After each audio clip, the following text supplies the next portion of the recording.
Hello friends, कैसा सब लोग। तो फ्रेंड्स, फाइनली आपका जो सीटेट का इंफॉर्मेशन बुलेटिन है वो आपका आ गया है। हालांकि इसको 2 दिन पहले आना चाहिए था, बट सीबीएसई वालों ने आज ऑन द स्पॉट इसको निकाला। तो जो आपका इंफॉर्मेशन बुलेटिन आपका आता है, इसके अंदर आपकी सारी जानकारी होती है आपके सीटेट से संबंधित कि आपका जो सिलेबस होता है वो आपका क्या होता है, एग्जाम का पैटर्न क्या होता है, एलिजिबिलिटी जो क्राइटेरिया होता है वो क्या होता है, कौन कौन इसके अंदर अप्लाई कर सकता है, आपके जो फॉर्म भरने का जो आपका तरीका होता है, वो जो सारी जानकारी आपकी ऑथेंटिक होती है वो सारी की सारी जो आपका इंफॉर्मेशन बुलेटिन होता है उसके अंदर आपकी दी हुई होती है। तो आज की वीडियो बड़ी महत्वपूर्ण वीडियो है। आप एक एक करके सभी पॉइंट को ध्यान से सुनना, क्योंकि आपके लिए बड़े महत्वपूर्ण होने वाले हैं। ठीक है, कोई पॉइंट को स्किप मत करना, क्योंकि ये सभी ऑथेंटिक जानकारी होती है। वैसे भी मैं सारी ऑथेंटिक ही आपको देता हूं, बट इंफॉर्मेशन बुलेटिन के अंदर आपको सारी जानकारी पता होनी चाहिए कि कभी कोई चीज बदलाव तो नहीं हुई, कोई चीज चेंज तो नहीं हुई। ठीक है, तो एक एक करके सभी जानकारी मैं आपको बताऊंगा, और जो आपके फॉर्म भरने से भी दिक्कत आपकी आ रही है उसके बारे में सभी जानकारी एक एक करके आपको दूंगा। कुछ आपके पॉइंट है जो आपके एग्जाम से संबंधित भी है, वो आपको बताऊंगा, और उसके बाद आपको क्या करना चाहिए इस एग्जाम को पास करने के लिए, अच्छे नंबर के लिए, वो भी आपको बताऊंगा। तो जितनी भी आपके सभी डाउट है, सभी क्वेश्चन है, उनको एक एक करके आज की वीडियो के अंदर मैं आपको कवर करा दूंगा। तो एक एक करके सभी के ऊपर बात कर लेते हैं, और देखिए कितना महत्वपूर्ण होने वाला है आपको जॉब के लिए। एक आपको ऐसा रामबाण चीज बताऊंगा जिसको जानना आपके लिए बहुत जरूरी है। अगर आपने नहीं माना तो भाई लॉस आपका होने वाला है, इसलिए ध्यान से सुनना उस बात को। देखिए, आप लोग जब इसकी सीटेट की ऑफिशियल वेबसाइट के ऊपर आओगे, तो जब आप लोग यहां पर आओगे इंफॉर्मेशन बुलेटिन के अंदर, तो आप लोग इसको डाउनलोड कर लेना। आई होप आप लोगों ने सभी ने देख लिया होगा। तो सीबीएसई वालों ने एक बहुत बढ़िया गेम खेला है इस बार, वो गेम को आप लोग देखना। तो इन्होंने यहां पर डेट तो दे दी, जो कि आप सभी को पता है कि भाई 31 अक्टूबर यानी आज से आपके फॉर्म भरना शुरू हो जाएंगे, जो कि अभी तक कुछ बच्चों के हुए नहीं है क्योंकि साइट के अंदर दिक्कत आ रही है। उसका सोल्यूशन भी मैं अभी आपको बताऊंगा।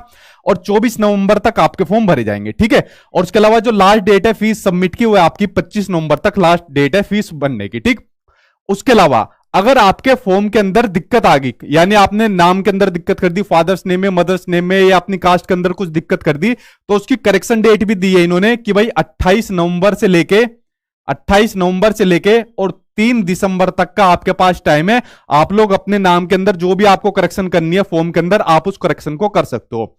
बट मेक श्योर ये आपके सामने सिचुएशन आनी नहीं चाहिए। ठीक है, अपने फॉर्म को ध्यान से आप लोग भरना, ये आपकी सबसे पहली रिस्पॉन्सिबिलिटी है। मैं ऐसा क्यों कह रहा हूं, ध्यान से सुनना।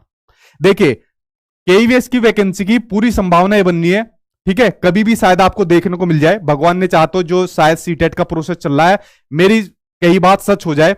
तो अगर केवीएस की वैकेंसी आपको देखने को मिल गई, तो अगर आप एपेरिंग में हो सीटेट के, ठीक है, अगर आप सीटेट के एपेरिंग में हो, तो जो सीटेट का जो आपका रजिस्ट्रेशन नंबर होगा, जब आप फॉर्म को भरोगे, तो जो सीटेट का रजिस्ट्रेशन नंबर होगा उसको आप लोग डालकर अपने केवीएस के फॉर्म को भर सकते हो, अगर आपकी केवीएस की वैकेंसी निकल गई आपके सीटेट के प्रोसेस में। ठीक, ध्यान से सुनना, क्योंकि जॉब आपको किससे मिलेगी, सीटेट से नहीं मिलेगी, आपको केवीएस से जॉब मिलेगी।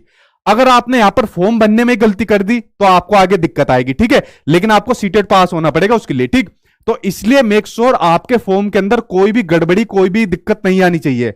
ये 28 नवंबर वाली नौबत आपके सामने नहीं आनी चाहिए कि फॉर्म के अंदर हमने कोई गड़बड़ी कर दी। बाई चांस मानवीय भूल के अंदर अगर आपकी गड़बड़ी होगी तो 28 नवंबर पर अपने फॉर्म को चेक कर लेना, और गलती नहीं होनी चाहिए। अगर फिर भी किसी बच्चे की गलती हो जाती है और केवीएस की मान लीजिए वैकेंसी आ जाती है, या बिहार के 7th फेज का कुछ आ जाता है, तो पर्सनली मुझे मैसेज कर देना। 2, 4, 8, 10 बच्चों तक का मैं पर्सनली अपने लेवल तक हेडक्वार्टर में करवा दूंगा, लेकिन हजारों की संख्या में नहीं करा सकता। ठीक है, तो मेरे कहने का मतलब है अपने फॉर्म को बड़े केयरफुली भरना, क्योंकि आपके सामने कुछ मौके आने वाले, ताकि आपको वहां पर जाके कुछ दिक्कत ना हो। ठीक, यहां तक आप लोग समझ गए। अब देखिए, सीबीएसई वालों ने एक बहुत बढ़िया गेम खेला। जब भी कभी इंफॉर्मेशन बुलेटिन देता है तो उसके अंदर डेट दे देता है अपने एग्जाम की, कि भाई आपके इस डेट से आपके एग्जाम होने शुरू हो जाएंगे। बट इस बार इन्होंने डेट नहीं दी एग्जाम की, इन्होंने कह दिया कि भाई दिसंबर से एग्जाम होने शुरू हो जाएंगे और जनवरी तक चलेंगे। ठीक, इन्होंने डेट नहीं दी एग्जाम की, बस दिसंबर का महीना दे दिया और जनवरी तक का बता दिया। बट इन्होंने क्या हुआ, देखिए इन्होंने क्या हुआ, एग्जाम का जो सीटेट का जो रिजल्ट है उसकी डेट बता दी। इन्होंने कहा कि भाई जो सीटेट का जो रिजल्ट आएगा आपका, वो फरवरी के एंड में आएगा, ये टेंटेटिव डेट बता दी। ठीक है, एग्जाम की डेट नहीं बताई कि कब से एग्जाम होंगे, बट रिजल्ट की डेट बता दी शुरुआत में। ठीक है, तो जब फरवरी के एंड का इन्होंने महीना बता दिया, हालांकि पिछली बार इनकी बहुत किरकिरी हुई थी, रिजल्ट इन्होंने बहुत डिले कर दिया था, आंसर की भी बहुत डिले करी थी, कई कई बार आंसर की निकाली थी पिछली बार का, मुझे पता है। ठीक है, किसने इनकी किरकिरी हुई थी। तो फरवरी के एंड में ये रिजल्ट निकालेंगे, यानी लगभग मान के चलो 1 महीना इनको पूरा लग जाता है फरवरी के अंदर। तो मान कर चलिए जो आपका जो एग्जाम होने शुरू होंगे, एग्जाम शुरू होंगे आपके दिसंबर एंड से आपके एग्जाम होने शुरू हो जाएंगे और आपके जनवरी एंड तक आपके एग्जाम चलेंगे। ठीक है, जनवरी एंड तक आपके एग्जाम चलेंगे जो आपके सीटेट के एग्जाम रहेंगे, क्योंकि 3 दिसंबर तक तो आपके करेक्शन चलेगी। ठीक है, 3 दिसंबर तक आपके करेक्शन चलेगी, यानी दिसंबर के शुरुआत तक तो आपका एग्जाम होने शुरू नहीं होंगे। तो दिसंबर के एंड से आपके एग्जाम होने शुरू हो जाएंगे और जनवरी तक आपके एग्जाम चलेंगे। उसके अलावा अब आपको पता कैसे चलेगा कि भाई हमारा एग्जाम किस शिफ्ट के अंदर है? देखिए, आपका जो एडमिट कार्ड रहेगा, ठीक है, जो आपका एडमिट कार्ड रहेगा और जो ये आपका एडमिट कार्ड आएगा, या आपका एडमिट कार्ड आपके एग्जाम की जो डेट रहेगी उससे 1 हफ्ता पहले आएगा। ठीक है, उससे 1 हफ्ता पहले आपका एडमिट कार्ड आएगा। उस एडमिट कार्ड के अंदर आपका लिखा रहेगा कि भाई ये आपका एग्जाम सेंटर है, ये आपका रजिस्ट्रेशन नंबर है। 1 हफ्ता पहले आपका एडमिट कार्ड आएगा। मान लीजिए 10 तारीख को किसी बच्चे का एग्जाम है, तो उससे 1 हफ्ता पहले उसका एडमिट कार्ड आएगा और उसके अंदर उसकी सारी डिटेल लिखी होगी। ठीक, आई होप आप लोग समझ गए होंगे। अब आपको ये ध्यान नहीं देना भाई मेरा एग्जाम किस डेट को पड़ेगा या मेरा सेंटर कहां पर पड़ेगा, इस चीज पर आपको बिल्कुल नहीं जाना। अपनी तैयारी दिसंबर के अकॉर्डिंग आप लोग कर दीजिए। ठीक है, तो एग्जाम डेट के बारे में आई होप आप लोग समझ गए होंगे। तो ये आपका दिसंबर एंड से लेकर जनवरी एंड तक चलने की इसकी पूरी संभावना है। ठीक है, क्योंकि डेट इन्होंने टेंटेटिव डाल दी है। यहां तक आप लोग समझ गए। अब उसके बाद बात करते हैं सीटेट के फॉर्म को भरने की। देखिए, इन्होंने पूरा प्रोसेस तो दे दिया कि भाई सीटेट के फॉर्म को भरने का ये तरीका है, लेकिन आज फॉर्म नहीं भरे जा रहे स्टूडेंट को। आज देखिए, इन्होंने पूरा प्रोसेस दिया हुआ है। आई होप आप लोगों ने इन्फॉर्मेशन बुलेटिन डाउनलोड कर लिया होगा। नहीं करा होगा तो मैं टेलीग्राम पर डाल दूंगा, वरना ऑफिशियल वेबसाइट से डाउनलोड कर लेना। ठीक है, ये पूरा प्रोसेस इन्होंने दिया हुआ है इस तरीके से। लेकिन जब हम ऑफिशियल वेबसाइट के ऊपर जाते हैं, तो यहां पर जब हम जाते हैं अप्लाई फॉर सीटेट 2022, जब हम इसके ऊपर जाते हैं और यहां पर क्लिक करते हैं अपने फॉर्म को अप्लाई करने के लिए, तो हमारे सामने कुछ भी नहीं आता। ठीक है, बेसिकली साइट के अंदर अभी दिक्कत चल रही है, और इसके बारे में कल मैंने एक वीडियो के अंदर बता दिया था, जब मैं गलतियों के बारे में बता रहा था कि भाई आपकी साइट पहले दिन क्रैश होने वाली है, जरूर आपके फॉर्म नहीं भरे जाएंगे। बहुत कुछ कम बच्चे होंगे जो शायद फॉर्म को भर देंगे।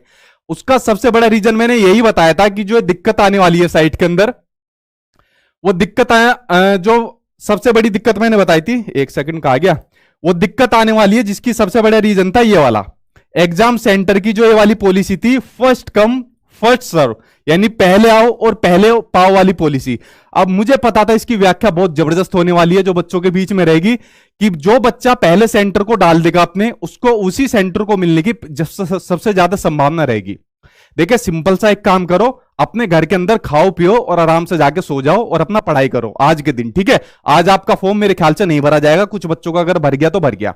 कल जाके दोबारा ट्राई करना, आपके फॉर्म भरना स्टार्ट हो जाएंगे, या अपने कैफे वाले से बोल देना, बट कैफे वाले के बराबर में बैठ जाना और अपने फॉर्म को भरवा देना। ठीक है, क्योंकि साइट के अंदर ये वाली दिक्कत जरूर होनी थी। ये फर्स्ट कम फर्स्ट जो आपका सर्व है, पहले आओ पहले पाओ वाली सर्विस है। अगर मान लीजिए आपने अपना जिला भर दिया और 1 हफ्ते बाद भी अपना फॉर्म भरे हो, अगर आपको पहला जिला नहीं मिला तो आपके बराबर वाला जिला आपको मिल जाएगा। तो ज्यादा टेंशन वाली बात नहीं है, ज्यादा पैनिक मत हो। एक दिन छोड़ के अगला दिन फॉर्म भर दो, या 2 दिन छोड़ के तीसरे दिन फॉर्म भर दो, ज्यादा इसमें टेंशन लेने वाली बात नहीं है। ठीक है, आपको अपना जिला मिल जाएगा, बाई चांस नहीं मिला तो बराबर वाला जिला आपको मिल जाएगा। ठीक है, तो इसी वजह से मैंने कल वाली वीडियो में कह दिया था कि पहले दिन साइट का क्रैश होना जरूरी है और पक्का है, क्योंकि ये हालत देखने को जरूर मिलेगी। तो ज्यादा टेंशन मत लो, अगर आज फॉर्म नहीं भरा गया तो कल भर देना, ज्यादा घबराओ मत, बार बार साइट के ऊपर मत जाओ, वरना साइट के ऊपर लोड आ जाएगा पूरा का पूरा। ठीक है, तो ये वाली बात मैंने बता दी। अगर फॉर्म आपका नहीं भरा जा रहा तो टेंशन मत लो, ये प्रॉब्लम आपकी दूर हो जाएगी और कल परसों से आपके इजीली आपके फॉर्म बनने स्टार्ट हो जाएंगे। ठीक, उसके बाद बात करते हैं आपके एलिजिबिलिटी के ऊपर बात करते हैं कि भाई इस सीटेट के अंदर कौन कौन फॉर्म को अप्लाई कर सकता है। देखिए, जिसने भी अपना बीएड करा हुआ है, डीएलएड करा हुआ है, वो अपने इस फॉर्म को अप्लाई कर सकता है। जिसने अपना डीएलएड वगैरह करा हुआ है वो पेपर 1 के लिए एलिजिबल है। जिसने बीएड करा हुआ है वो अपना पेपर 1 और पेपर 2 दोनों के लिए एलिजिबल है। उसके अलावा आपका एनसीटी का एक आपका ऑर्डर आपको पता होगा, जो अपने टीचिंग ट्रेनिंग कोर्स के अंदर अपना एक दिन भी अपना अपेयरिंग के अंदर है, मतलब उसने अपना एडमिशन लिए हुए सिर्फ उसको एक दिन हुआ है, चाहे वो बीएड के अंदर हो डीएलएड के अंदर हो, अगर उसको एडमिशन लिए हुए सिर्फ एक दिन भी हुआ है ना, तो वो भी अपना सीटेट का फॉर्म भर सकता है। और अगर वो सीटेट का एग्जाम पास हो गया तो उसके सीटेट के फॉर्म की वैलिडिटी कब तक रहेगी? सीटेट के फॉर्म की वैलिडिटी रहेगी, उसके लाइफ टाइम तक उसके सीटेट की फॉर्म की वैलिडिटी रहेगी। ठीक है, तो जो भी आपके परिचित में हो उनको क्लियर बता देना कि भाई अगर आपने अपने कॉलेज के अंदर, अपने कोर्स के अंदर जो भी आप अपना कोर्स कर रहे हो, अगर उसके अंदर एक भी दिन का आपका एडमिशन हो गया तो आप अपने सीटेट के फॉर्म को बेझिझक होकर अप्लाई करिए, आप बिल्कुल वैलिड हो। ठीक है, ये वाली बात यहां पर क्लियर हो गई। एग्जाम सेंटर क्लियर हुआ, वैलिड क्लियर हुआ, एलिजिबिलिटी आपकी क्लियर होगी कि आप लोग सभी लोग इसके अंदर अपना अप्लाई कर सकते हो, चाहे आपका डीएलएड हो चाहे आपका बीएड हो, बीएड वाले दोनों अपना इसके अंदर अप्लाई कर सकते हैं। ठीक है, अगर मान लीजिए केवीएस की भी वैकेंसी आई, उसके अंदर भी आपकी दोनों की संभावना है कि बीएड वाले दोनों ही अप्लाई करेंगे। ठीक है, बाकी वो कोर्ट के अंदर जो मैटर चल रहा है वो आपका स्टेट वाला अभी मैटर चल रहा है, उसके अंदर अगर आपका डिसीजन आ गया, ठीक है, जो भी डिसीजन आ गया फिर ये आपकी स्थिति बदल जाएगी। ठीक, तो उसके ऊपर कोर्ट के ऊपर अभी कुछ भी कहना गलत है। यहां तक आपकी चीजें क्लियर हो गई। अब बात करते हैं इसके सिलेबस के और इसके पैटर्न के ऊपर कि उसके अंदर क्या चीज देखने को मिली है, क्या पैटर्न के अंदर बदलाव देखने को मिलता है। तो सिलेबस और पैटर्न के ऊपर बात करते हैं। ठीक, अब देखिए जब इसके इंफॉर्मेशन बुलेटिन को देखते हैं तो जब मैं जाता हूं इसके पैटर्न के ऊपर जाता हूं तो भाई पैटर्न के अंदर मुझे इसके कुछ भी बदलाव देखने को नहीं मिलता। जो सीटेट के एग्जाम का पैटर्न है सेम वही पैटर्न है। पेपर 1 आपका 150 नंबर का आता है, 5 आपके सब्जेक्ट होते हैं, सीडीपी 2 लैंग्वेज होती है, मैथ सीवीएस होता है, 30-30 नंबर के आपके 2 पेपर होते हैं। ठीक है, ये हो गया आपका पेपर 1 हो गया। सेम उसी तरीके से दूसरा आपका जो पेपर होता है वो भी आपका इसी तरीके से होता है। ये 20 लैंग्वेज है, जो भी आपकी लैंग्वेज में आप कंफर्टेबल हो। देख, एक मैसेज आया, मैसेज देखो, जो भी आप जिसमें कंफर्टेबल हो उस लैंग्वेज को ले लेना, अपना कोड डाल लेना। ठीक है, लैंग्वेज के अंदर कंफ्यूज मत होना बिल्कुल भी। क्या है, कोर्स खत्म हो गया और कोई दिक्कत नहीं। मैंने कहा ना, अगर कोर्स में एक दिन भी अगर आपने एडमिशन ले लिया, रिजल्ट तो बहुत दूर की बात है, अगर आपने एक दिन भी एडमिशन ले लिया तो आप एलिजिबल हो सीटेट के फॉर्म डालने के लिए। ठीक है, और वो आपका वैलिड माना जाएगा। ठीक है, रिजल्ट आने की बात तो बहुत दूर की बात है, अगर आपने एक दिन भी एडमिशन ले लिया अपने इसके अंदर। ठीक, यहां पर अपनी लैंग्वेज देख लेना, जो भी आपको लैंग्वेज लेनी हो, आप हिंदी लेना चाहते हो, इंग्लिश लेना चाहते हो, संस्कृत लेना चाहते हो, सेम इसके अंदर आपका पेपर 2 है, इसके अंदर भी कोई चेंज नहीं है, वही आपके सब्जेक्ट है। सीडीपी आपका 2 लैंग्वेज है, सोशल साइंस लेते हैं कुछ बच्चे, मैथ साइंस लेते हैं, 150 नंबर का आपका पेपर है। तो पैटर्न में किसी तरीके का बदलाव नहीं है, कोई नेगेटिव मार्किंग नहीं है। पेपर पास होने के लिए वही आपको 90 नंबर चाहिए जनरल के लिए। कैटेगरी वाले जो आपके एससी एसटी ओबीसी जो आपके डिसेबल पर्सन होते हैं उनके लिए 82 नंबर आपके चाहिए होते हैं। ठीक है, तो क्राइटेरिया जो आपका पैटर्न होता है इसके अंदर कोई भी बदलाव आपको अभी तक कुछ भी नहीं है। ठीक, यहां तक आपकी बात हो गई। अब बात करते हैं इसका सिलेबस की, बात करते हैं क्या सिलेबस के अंदर कोई बदलाव देखने को मिला है। देखिए सिलेबस भी आपका ऐसे का ऐसे ही है। सामने आपकी स्क्रीन पर सीडीपी दिख रहा है, सीडीपी के अंदर आपके सेम चैप्टर है, आप लोग देख रहे हो। डेवलपमेंट हो गया आपका, उसके अलावा आपके डेवलपमेंट के अलावा हेरिडिटी एनवायरनमेंट हो गया, सोशलाइजेशन हो गया, पियाजे कोलबर्ग वाइगोस्की हो गए, चाइल्ड सेंटर्ड हो गया, इंटेलिजेंस हो गया, लैंग्वेज थॉट हो गया, जेंडर हो गया, इंडिविजुअल डिफरेंसेस हो गया, असेसमेंट वगैरह हो गया। ये वो सभी चैप्टर है जो आपके पहले मैं करा चुका हूं, 2-3 चैप्टर बचते हैं, उनको जल्दी मैं करा दूंगा। ठीक है, तो सिलेबस के अंदर भी कोई चेंज नहीं हुआ है आपके जो सीटेट का एग्जाम है उसके। ठीक है, तो सेम आपका सिलेबस है। तो इससे पहले मैं बहुत चीजें करा चुका हूं, मेरी प्लेलिस्ट के अंदर देखिए, उसके ऊपर भी मैं अभी आऊंगा, आपको कैसे तैयारी करनी है। जो बच्चे ऑलरेडी कर रहे हैं उनको पता है, और जो बच्चे नए जुड़े हैं तो उनको बताऊंगा आपको कैसे तैयारी करनी है। ठीक है, तो सेम आपका ये सिलेबस है जो आप सामने आपकी स्क्रीन पर दिख रहा है, इसको साइड में कर देना। इसकी जगह मैं आपको बताऊंगा आपको पढ़ना कहां से, ताकि आप लोग अच्छे नंबर से पास कर सको। ये सामने आपकी स्क्रीन पर दिख रहा है, ये पेडागोजी का कुछ आपको दिख रहा है कंटेंट।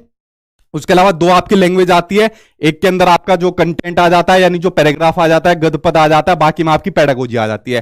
पेडागोजी के इन चैप्टर के ऊपर बिल्कुल मत जाना, क्योंकि जो ऑनलाइन पेपर आया था उसके अंदर बहुत बढ़िया लेवल के आपके क्वेश्चन पूछे गए थे, तो इनके ऊपर बिल्कुल भी मत जाना। जो आपके सामने स्क्रीन पर ये चैप्टर दिख रहे हैं, ठीक है, इसमें से बहुत कम चैप्टर जैसे लैंग्वेज एक्विजिशन हो गया, लैंग्वेज स्किल्स हो गई, ये आपके एग्जाम में पूछे जाते हैं। बट इनकी जगह आपको क्या पढ़ना है वो भी मैं आपको बताऊंगा। अभी सिलेबस के ऊपर नजर डाल लो। जैसे मैथ्स का आपका सिलेबस है, सेम आपका सिलेबस है। ज्योमेट्री हो गया, ज्योमेट्री में आपको करा चुका हूं। शेप्स हो गया, शेप्स आपको करा चुका हूं। उसके अलावा आपके सॉलिड अराउंड हो गया, नंबर्स एडिशन मल्टीप्लिकेशन डिवीजन, ये आपको कराने की जरूरत नहीं है। ठीक है, सेम आपके मेजरमेंट आपको करा चुका हूं, वेट टाइम आपको करा चुका हूं। ये आपका सेम सिलेबस है, ये आपकी पेडागोजी होगी। आधे में आपका कंटेंट आ रहा है, आधे में आपकी पेडागोजी आ रही है। ठीक है, इसको कहां से करना है वो आपको बताऊंगा, ध्यान से सुनते जाना। ईवीएस के अंदर आपका सेम वही है, आपके एनसीईआरटी से कंटेंट आना है। जैसे इसने ईवीएस की आपकी 6 थीम दी हुई है, family, friends, food, shelter, travel और water things we make and do. उसके अलावा आपका पेडागोजिकल सेक्शन दे दिया। ठीक, तो आपका पेपर 1 का सिलेबस है, सेम उसी तरीके से आपका पेपर 2 का सिलेबस है। सीडीपी आपकी पेपर 1 और पेपर 2 की सेम है, बिल्कुल भी कोई चेंज नहीं है आपके सीडीपी के अंदर, ठीक है। तो जो आपका सीटेट का सिलेबस है उसके अंदर बिल्कुल भी कोई भी चेंज, कोई भी बदलाव देखने को नहीं मिला है। चाहे वो सीडीपी हो, चाहे वो लैंग्वेज हो, चाहे इसकी जो सोशल साइंस हो या साइंस हो, कोई बदलाव देखने को नहीं मिला, ठीक। ये पेपर 2 का जो आपका मैथ्स है वो है, ये साइंस है। साइंस के लिए 6, 7, 8 क्लास के आप लोग एनसीईआरटी पढ़ लेना, आपकी साइंस कवर हो जाएगी, या जो मेरे वाले नोट्स हैं उनको देख लेना, ठीक। अभी तैयारी के ऊपर बताऊंगा कि आपको क्या पढ़ना है लास्ट के दिनों में, ताकि आपका सीटेट का एग्जाम अच्छे नंबर से पास हो जाए। ये आपका सोशल साइंस का सिलेबस दिया हुआ है, देखिए सामने आपकी स्क्रीन पर दिया हुआ है सोशल साइंस का सिलेबस कि भाई 40 में कंटेंट आएगा यानी एनसीईआरटी से आएगा, और 20 में आपकी पेडागोजी आएगी, आपका हिस्ट्री, ज्योग्राफी और आपका पॉलिटिकल आ जाएगा। तो आप लोगों ने देखा एग्जाम पैटर्न में आपके सिलेबस में कोई भी चेंज, किसी भी तरीके का बदलाव नहीं दिया गया है, ठीक है। और ना ही आपका जो पहले से जो सीटेट चलता रहा है सेम उसी तरीके से का पैटर्न जो है इस बार आपके बोर्ड ने उसको फॉलो करा है, ठीक। तो सीटेट जैसा पहले चलता आ रहा है सेम उसी तरीके से चलता आएगा। तो आपको कुछ नहीं करना, अब आपको सिर्फ क्या करना है, जो चीजें मैं आपको बता रहा हूं आपको उनको फॉलो करना है। अगर आप पहली बार चैनल से जुड़े हैं, पहली बार मुझसे जुड़े हैं, तो आपको क्या काम करना है, जो पहले जुड़ रहे हैं वो भी ध्यान से सुनना, और जो अभी जुड़े हैं वो भी ध्यान से सुनना। सबसे पहला आपको क्या काम करना है, मेरी जाकर आप लोग प्लेलिस्ट देखिए, मैंने प्लेलिस्ट बनाई हुई है। तो उन प्लेलिस्ट के अंदर मैंने टॉपिक भी डाले हुए हैं, उन प्लेलिस्ट के अंदर मैंने क्लास भी डाली हुई है आपके सभी सब्जेक्ट की, ठीक है। तो उन प्लेलिस्ट को जाकर आप लोग देखिए, उनसे आप लोग जब टॉपिक पढ़ोगे, जैसे जीन प्याज हो गए, कोलबर्ग वाइगोत्स्की वैन हीले की थ्योरी होगी, ईवीएस का कंटेंट हो गया, तो आपको डिटेल में चीजें समझ में आ जाएगी, ठीक है। तो उनके अंदर बहुत सारे टॉपिक हो गए, बहुत सारी आपकी क्लासेज होगी, उनसे आपके बहुत चीजें कवर हो जाएगी वहां पर। तो सबसे पहले काम प्लेलिस्ट देखिए, चाहे नए बच्चे हो चाहे पुराने बच्चे हो, उनसे आपकी क्या हो जाएगी, आपकी समझ बहुत ज्यादा वहां पर डेवलप हो जाएगी। उसके अलावा डेली क्लास आपकी 8 बजे चली रही है, ठीक। डेली क्लास आपकी 8 बजे चली रही है, और आपके एग्जाम तक मैं आपका कहीं नहीं जाने वाला, आपके साथ बना रहूंगा। तो डेली क्लास मेरे यूट्यूब पर चल रही है आपके लिए। मैं आपके सीटेट के एग्जाम के लिए अकेला काफी रहूंगा, मैं आपको प्रोमिस भी दिलाता हूं। इससे पहले जितने भी बच्चे आज तक पास होते गए हैं, मैं उनको प्रोमिस दिलाता हूं कि भाई सीटेट के लिए तो मैं आपके लिए अकेला काफी रहूंगा, ठीक है। तो डेली आप लोग 8 बजे क्लास अटेंड करिए, आपको कुछ जरूरत नहीं पड़ेगी। और अगर मटेरियल की बात करें, स्टडी मटेरियल की बात करें, अगर लास्ट के टाइम में आपको एनसीईआरटी नहीं पढ़नी, कंटेंट नहीं पढ़ना, किताबें नहीं पढ़नी, तो सबसे बेस्ट सोर्स आप जो मेरे वाले सीटेट के नोट्स है उनको पढ़िए। उससे बाहर आपको अपने एग्जाम में कोई चीज देखने को नहीं मिलेगी। इन 3 चीजों को आप फॉलो करिए, ये प्लेलिस्ट तो इसी का हिस्सा हो जाएगी। ये 2 चीज आप फॉलो करिए, इससे बाहर आपका सीटेट का एग्जाम कुछ आपको देखने को नहीं मिलेगा, ठीक है। और आपके एग्जाम तक मैं आपके साथ बना रहूंगा। आपका सीटेट आपके अच्छे एग्जाम नंबरों से पास होगा, देख लेना जब आपका रिजल्ट आएगा, उसके बाद आपको चीजें बता दूंगा मैं खुद, ठीक। उसके अलावा जब आपके एग्जाम की डेट नजदीक आ जाएगी, आपको ऑनलाइन एग्जाम कैसे देना है, कैसे इसकी प्रिपरेशन करनी है, वो सारा काम बताने का मेरा है, उसकी जिम्मेदारी सारी मेरी है। आपका सिर्फ एक काम है, आपको पढ़ाई करने का। जो पढ़ा रहा हूं, जिस तरीके से पढ़ा रहा हूं, जिस स्ट्रेटेजी के साथ पढ़ा रहा हूं, बस आप लोग पढ़ते जाइए। अगर उससे बाहर आपके एग्जाम में चीज पूछी जाए तो आप लोग मुझे बता देना, मैं कहीं नहीं जा रहा, ठीक है। मेरा रिकॉर्ड है आज तक का ये, ठीक। तो आप लोग सिर्फ चीजें फॉलो करिए। छोटा एग्जाम है, सीटेट एग्जाम पास करने के बाद, जैसा आज न्यूज आ रही थी, यूपी गवर्नमेंट की न्यूज आ रही थी, ठीक है, उनके ऑफिशियल ट्विटर अकाउंट पर थी कि भाई वैकेंसी का ब्यौरा मांगा गया है। हालांकि मैं फॉलो कम करता हूं, बट वो ऑफिशियल ट्विटर अकाउंट पर थी सुपर टेट से संबंधित। तो मे भी शायद ये पॉजिटिव हो जाए और यूपी में वैकेंसी देखने को मिल जाए। केवीएस से संबंधित रिक्रूटमेंट का काम लगभग पूरा है, तो वहां पर आपको वैकेंसी देखने को मिलती है। तो उनके लिए आपको सीटेट का पास होना बहुत जरूरी है। अगर सीटेट ही पास ही नहीं होगा तो आप एलिजिबल कैसे हो पाओगे, या बिहार में 7th फेज आने वाला है तो सीटेट पास होना जरूरी है। तो सीटेट आपका सबसे पहला स्टेप है गवर्नमेंट जॉब को लेने के लिए, ठीक है। तो इसको हल्के में बिल्कुल मत लीजिए। पेपर जरूर आपका आसान है, पेपर को मैं आसान भी जरूर बना दूंगा, लेकिन पहला स्टेप आपका, तो इसकी तैयारी बहुत अच्छे तरीके से कर दो। मुश्किल का आपका 1 महीना आपका बचा है, ठीक है। तो मैं आपके एग्जाम तक आपके साथ बना हुआ हूं, आप लोग टेंशन मत लीजिए। कोई क्वेश्चन आपका जल्दी से क्वेश्चन पूछिए, और बाकी कल मिलता हुआ आपसे 8 बजे अपनी क्लास के अंदर। कल आपको कराऊंगा जीन प्याजे कोलबर्ग वाइगोत्स्की के मोस्ट इंपोर्टेंट क्वेश्चन आंसर, जो आपके सभी शिफ्ट के अंदर पूछे गए थे, जो ऑनलाइन आपकी शिफ्ट में पूछे गए थे, ठीक है, और साथ में वो ऑफलाइन में भी पूछे गए थे।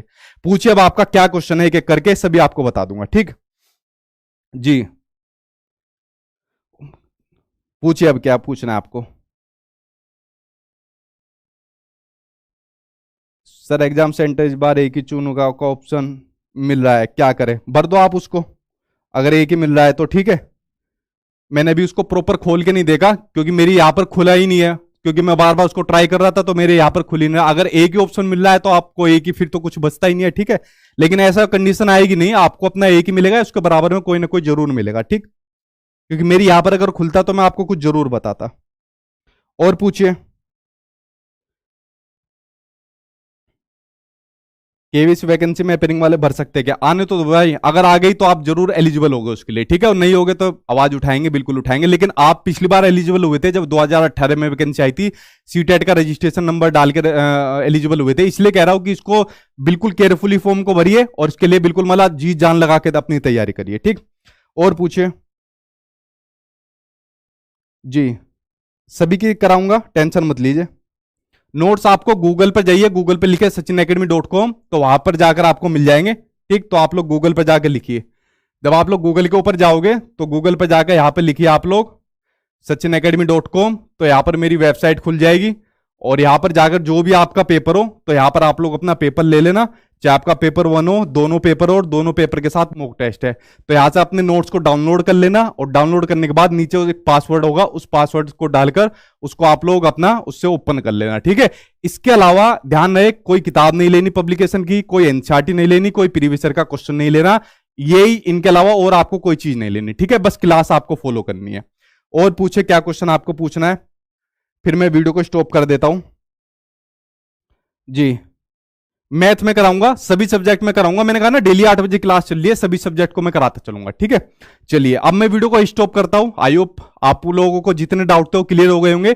फॉर्म को अपना 1-2 दिन बाद ट्राई कर देना, कल अपना ट्राई कर देना। अगर आज रात नहीं हो रहा तो प्रेशर मत लो बिल्कुल भी, कल अपना ट्राई कर दो। उसके अलावा अपनी तैयारी में लग जाओ, टाइम आपके पास कम बच गया। सिलेबस में आपका कोई बदलाव नहीं हुआ, पैटर्न आपका कोई बिल्कुल नहीं बदला है किसी भी तरीके का, ठीक है। तो आपका सेम उसी तरीके का पैटर्न है जो पहले से चलता आ रहा है। बाकी एग्जाम आपके मैंने बता दिया दिसंबर एंड से आपके लगभग आपके शुरू हो जाएंगे। तो आपके एग्जाम के लिए बेस्ट ऑफ लक। बाकी मैं आपके साथ बना ही हुआ हूं, बिल्कुल किसी भी तरीके से क्या आप लोग टेंशन मत लेना, मिलके तोड़ेंगे सीटेट को, ठीक। चलिए फ्रेंड्स, कल मिलता हूं आपसे 8 बजे। Thank you.